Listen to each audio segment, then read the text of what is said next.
Kristo Yezu akuzwe bavandimwe, na Alphonsine yankurije ubaramutsa, tugeze muri ka kanya kacu keza ko gusoma ijambo ry'Imana.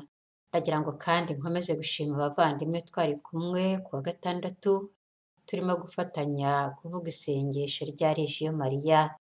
Ku wa gatandatu w'igitaha nanone ndabatumiye, ni ku isaha ya 2:00 z'umugoroba ku isaha yo mu Rwanda, mujye muza dufatanye dushimira Imana, dusingize Imana, dusabirane mu isengesho rya Regiyo Mariya. Tugiye rero gukomeza gusoma ijambo ry'Imana, turacyasoma igitabo cy'ivugururamategeko, tugeze ku mutwe wa 14, turasoma tuve ku mutwe wa 14, tugeze ku mutwe wa 17 muri Bibiliya Ntagatifu. Imigenzo ibujijwe igihe cyo kwiraburira uwapfuye. Muri abana b'Uhoraho Imana yanyu.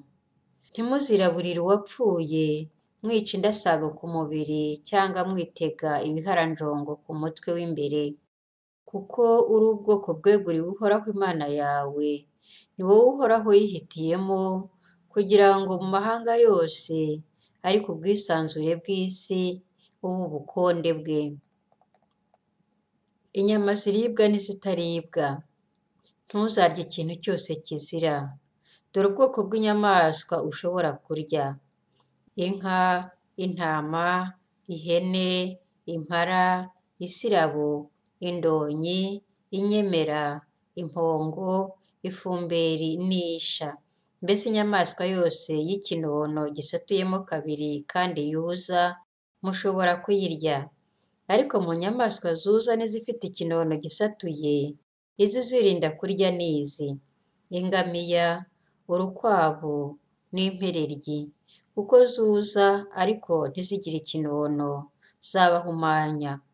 N'ingurube, kuko ifite ikinono ariko ntiyuze, nayo ni umuziro kuri mwe. Ntimukarye inyama zayo, cyangwa ngo mukore ku ntumbi yayo. Mu nyamaswa zose zo mu mazi, izo mushobora kurya ni izi: inyamaswa yose ifite amababa yogesha hamwe n'isharankima, mushobora kuyirya. Naho idafite amababa yogesha kimwe n'isharankima, muzirinde kuyirya, kuko yabahumanya. Igisiga cyose kidahumanya mushobora kukirya, ariko ibisiga muzirinda kurya ni ibi: kagoma, itanangabo, icyaruzi, nyirabarazana, ikizu, ubwoko bwose bw'ibyanira, ubwoko bwose bw'ibikona, inyombya, nyiramurobyi, ubwoko bwose bwa za sakabaka, mbuni, igihunyira gito n'igihunyira kinini, n'igihunyira cy'amatwi, inzoya, inkongoro na sarumvune, igishondabagabo, ubwoko bwose bw'uruyongoyongo, umusure na gacurama. Udusimba twose tuguruka ni umuziro kuri wowe, muzirinde kuturya. Inyoni zose zidahumanya mushobora kuzirya. Inyamaswa yose yipfushije ntimuzayirye. Uzayirekere umusuhuke utuye mu mujyi wawe, maze ayirye, cyangwa se uyigurishe ku munyamahanga, kuko woweho uri ubwoko bweguriwe Uhoraho Imana yawe. Ntuzateke umwana w'ihene mu mahenehene ya nyina. Gutanga icya 10 buri mwaka na buri myaka 3. Buri mwaka uzajye ugerura 1/10 ku bihingwa byose uzaba warabibye, ukabisarura mu mirima yawe. Uzajye imbere y'Uhoraho Imana yawe, ahantu azaba yihitiyemo ngo ahatuze izina rye, maze abe ariho urira ituro ry'icyo cya 10 cy'ingano wejeje, n'icya divayi yawe, n'icy'amavuta y'imizeti yawe, n'uburiza bw'amatungo yawe maremare n'amagufi, bityo uzigireho kujya utinya Uhoraho Imana yawe iminsi yose. Niba urugendo ari rurerure cyane ku buryo udashobora kujyana ituro ry'icya 10 cy'ibyawe, kubera ko nyine ahantu Uhoraho Imana yawe azaba yihitiyemo kugira ngo ahatuze izina rye ari kure y'iwawe, niba kandi Uhoraho Imana yawe azaba yarakugwijeho umugisha, icyo gihe icya 10 cy'ibyawe uzakigurane feza, ugende uzicigatiye mu ntoki, maze abe ari zo ujyana ahantu Uhoraho Imana yawe azaba yihitiyemo. Nugerayo uzatanga izo feza uziguremo icyo ushatse cyose, itungo rirerire cyangwa irigufi, divayi cyangwa indi nzoga, mbese ikintu cyose umutima wawe uzaba ushaka. Uzabirire aho ngaho imbere y'Uhoraho Imana yawe, ubisangire n'ab'iwawe, maze munezerwe. Ariko ntuzarangarane umulevi utuye mu mujyi wawe, kuko we adafite umugabane cyangwa umunani nkawe. Uko imyaka 3 ishize, uzajye ugerura 10% cy'imyaka yose wejeje muri uwo mwaka, maze ubibike mu mujyi wawe. Nuko umulevi, kuko we adafite umugabane cyangwa umunani nkawe, kimwe n'imfubyi n'umupfakazi bari mu mujyi wawe, bazaze barye bahage uko bashaka, kugira ngo Uhoraho Imana yawe aguhere umugisha mu mirimo ukora yose. Umwaka w'isabato. Uko imyaka 7 ishize, uzajya urekera imyenda abayikurimo. Dore rero kubarekera imyenda icyo bivuga. Umuntu wese uzaba yaragize icyo yagurishe mugenzi we, azareka uburenganzira agifiteho, ntazakoreshe agahato ngo yishyuze mugenzi we cyangwa mwene wabo, ko hazaba hatangajwe igihe cyo guhara imyenda bigiriwe Uhoraho. Umunyamahanga we ushobora kumushyiraho agahato ngo akwishyure, ariko ibyo umuvandimwe wawe akurimo uzabimurekere. Ndetse ntihakagire abakene baba muri mwe, kuko Uhoraho atazabura rwose kukugwizaho umugisha mu gihugu Uhoraho Imana yawe aguhayeho ubukonde ngo ucyigarurire. Upfa gusa kwihatira kumvira Uhoraho Imana yawe ubishyizeho umwete, ukitondera gukurikiza aya mategeko yose ngushyikirije uyu munsi. Uhoraho Imana yawe namara kuguha umugisha nk'uko yabigusezeranije, uzajya uguriza amahanga menshi ku bugwate, ariko wowe ntuzayaguzaho ku bugwate, uzahaka amahanga menshi, wowe ntazaguhaka. Nihaba muri mwe umukene, ari umwe muri bene wanyu, atuye muri umwe mu migi yawe, mu gihugu Uhoraho Imana yawe aguhaye, ntuzanangire umutima wawe ngo ugundire ibyawe, ubyimeho mwene wanyu w'umukene. Ahubwo ntuzatinye kumuramburira intoki, maze wemere kumuguriza ku bugwate ibyo ashobora kuba akeneye byose. Uramenye, ntuzagire ku mutima wawe ibitekerezo bigoramye, wibwira uti dore umwaka wa 7 ugiye gutaha, umwaka wo guhara imyenda. Ibyo bigatuma rero urebana imbabazi nke mwene wanyu w'umukene, ukanga kugira icyo umuha. Kuko icyo gihe aramutse atakiye Uhoraho akakurega, wabarwaho icyaha. Ntuzabure kumuha, kandi niba umuhaye, bigira utagononwa, kuko ibyo ari byo bizatuma Uhoraho Imana yawe aguhera imigisha mu mirimo ukora yose, n'ibyo wimirije imbere byose. Kubera ko abakene badateze gushira mu gihugu, nguhaye nanone iri tegeko: ntuzabure kugira icyo uha mwene wanyu, n'umunyabyago, n'umutindi uri mu gihugu cyawe. Kurekura abacakara b'Abahebureyi. Nihagira mwene wanyu w'Umuhebureyi, yaba umugabo cyangwa umugore watanze ngo umugure, maze akagukorera imyaka 6 ari umucakara, mu wa 7 uzamurekure umusubize ubwigenge. Kandi numurekura ngo agende abeho yigenga, ntuzamusezerere ngo agende amara amasa, ahubwo uzamuha ibintu byinshi ku matungo yawe no ku myaka usaruye, no ku muvure wawe wengeramo divayi, kuko Uhoraho azaba yaraguhaye umugisha, azaba ariko nawe umuha. Uzibuke yuko nawe wari umucakara mu gihugu cya Misiri, maze Uhoraho Imana yawe akagucungura. Nicyo gituma nguhaye iryo tegeko uyu munsi.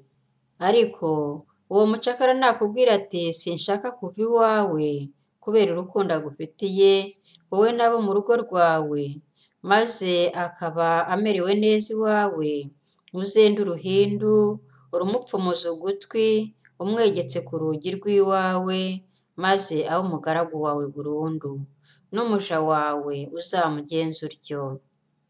Numurekura ngo akuveho abeho yigenga, ntibizagutere agahinda, kuko kuba yaragukoreye imyaka 6 yose, yakungukiye ibiruta inshuro ebyiri ibyo umupagasi ahembwa, kandi Uhoraho Imana yawe azaguhera umugisha mu byo uzakora byose.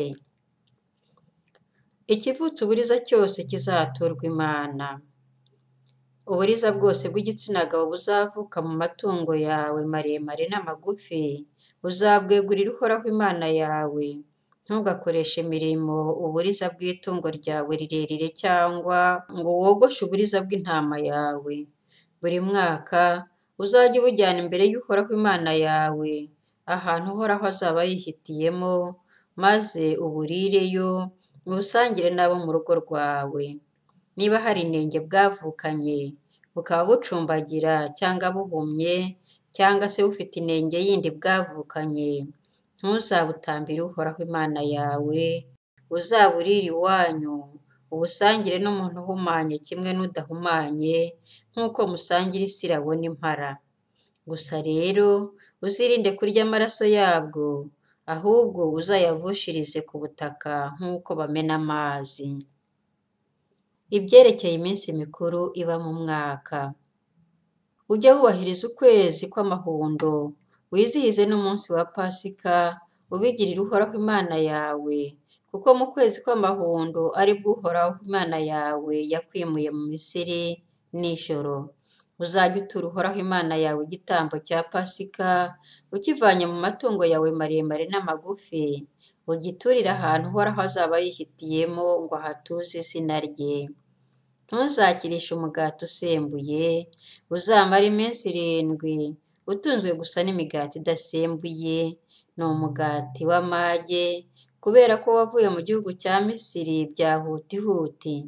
Bityo rero, iminsi yose y'ukubaho kwawe uzajye wibuka wa munsi waviriyeho mu gihugu cya Misiri.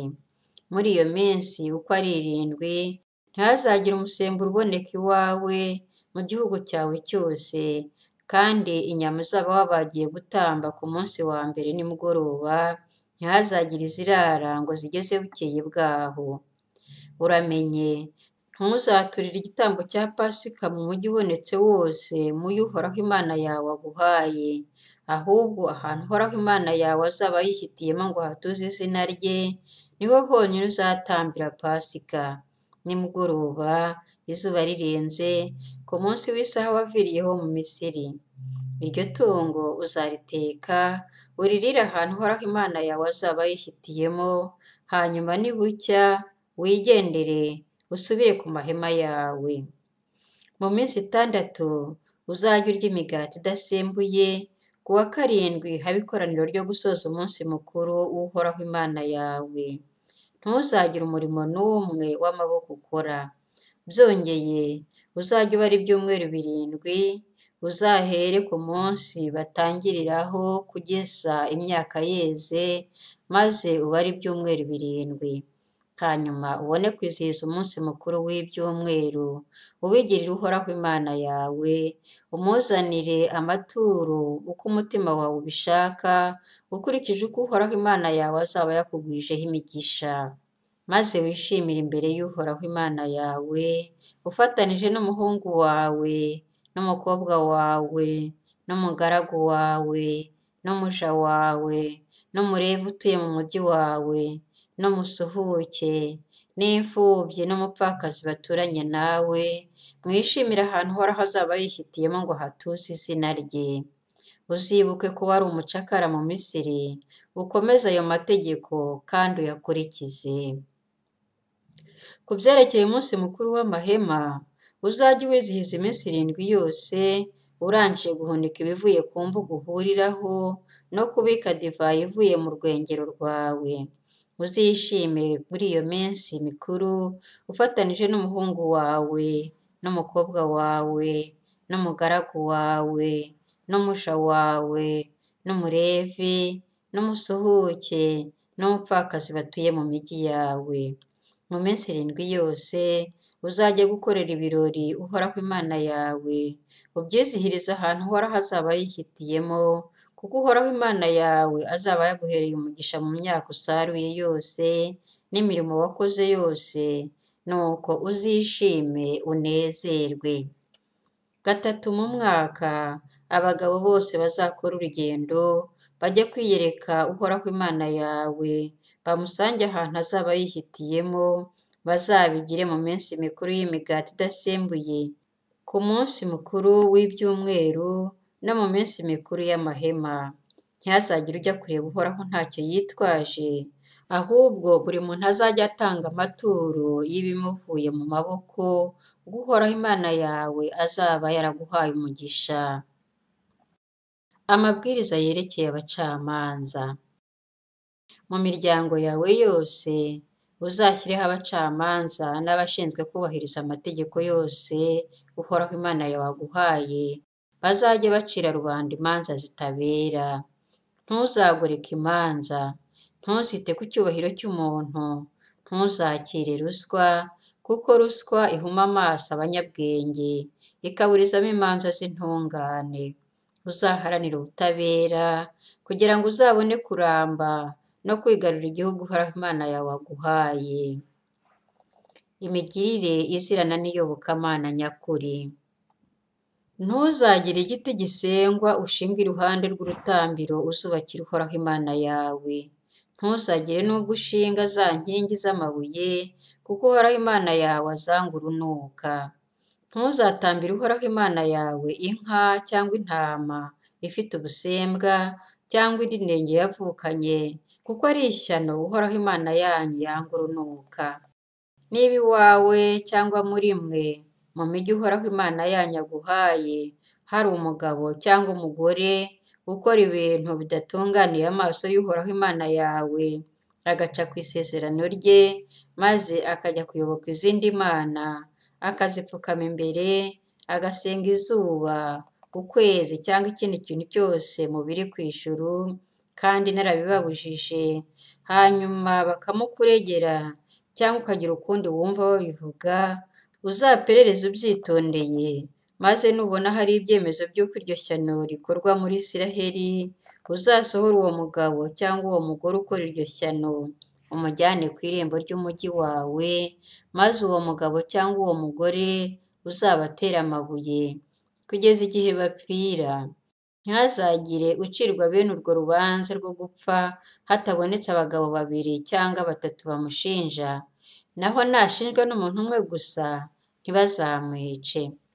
Abagabo bamushinja bazaba ari bo bafata iya mbere mu kumwica, hanyuma habone gukurikiraho rubanda rwose. Uzakure ishyano hagati yanyu. Imanza zigoye zizajya zicirirwa mu ngoro y'Imana. Nihaboneka urubanza rukunaniye rwerekeye icyaha cy'ubwicanyi, amahane cyangwa gukomeretsa undi, ibyo biburanishirizwa mu rukiko rw'umugi wawe. Uzashyire nzira ujye ahantu Uhoraho Imana yawe azaba yihitiyemo, maze usange abaherezabitambo b'Abalevi hamwe n'umucamanza uzaba ariho icyo gihe, ubasobanuze, nabo bazakumenyesha uko baciye urubanza rwawe. Nawe rero uzakurikize icyemezo bazaba bakubwiriye aho hantu Uhoraho Imana azaba yarihitiyemo, wihatire gukora ukurikije ibisobanuro byabo byose. Uko ibisobanuro baguhaye biteye n'uko urubanza rwawe baruciye, azaba ari kugenza, nta gutanira iburyo cyangwa ibumoso bw'icyemezo cy'urubanza bazaba bakumenyesheje. Nihagira umuntu ugira ihinyu ntiyumvire umuherezabitambo ubereyeho gukora imirimo mitagatifu y'Uhoraho Imana yawe, cyangwa ntiyumvire umucamanza, uwo muntu agomba kwicwa. Uzakure ishyano muri Isiraheli. Rubanda rwose ruzabimenya, batinye, maze habure uwongera kuba umunyahinyu. Amabwiriza yerekeye umwami. Numara kugera mu gihugu Uhoraho Imana yawe aguhaye, ukacyigarurira, ukagituramo, maze ukibwira uti, ndashaka umwami untegeka nk'uko ayandi mahanga yose ankikije ameze, umwami uzimika ngo agutegeke, agomba kuba ari uwo Uhoraho Imana yawe yitoreye ubwe. Umwami uzimika ngo agutegeke, uzamushake mu bavandimwe bawe. Uramenye ntuzimike umunyamahanga utari umuvandimwe wawe. Ariko rero azirinde gutunga amafarasi menshi cyangwa gusubiza rubanda mu Misiri kugira ngo abone uko agwiza umubare w'amafarasi, kuko Uhoraho yababwiye ati oya, ntimuzasubize ukundi muri iyo nzira. Ikindi kandi, ntagomba kugira abagore benshi cyane. Ibyo byatuma umutima uteshuka inzira nziza. Ku byerekeye ifeza na zahabu, ntazashake gutunga ibirenze urugero. Kandi namara kwima ingoma, aziyandukurire mu gitabo aya mategeko, ayashyikirijwe n'abaherezabitambo n'Abalevi. Ayo mategeko azamugume hafi, ajye ayasoma iminsi yose y'ukubaho kwe, kugira ngo yige gutinya Uhoraho Imana ye, yitondera amagambo yose y'iri tegeko n'amabwiriza arimo, kugira ngo abikurikize. Bityo azirinda kwirata imbere y'abavandimwe no gutanira ibumoso cyangwa iburyo bw'ayo mategeko, maze azarambe ku ngoma, we n'urubyaro rwe muri Isiraheli. Nimwakire ijambo ry'Imana.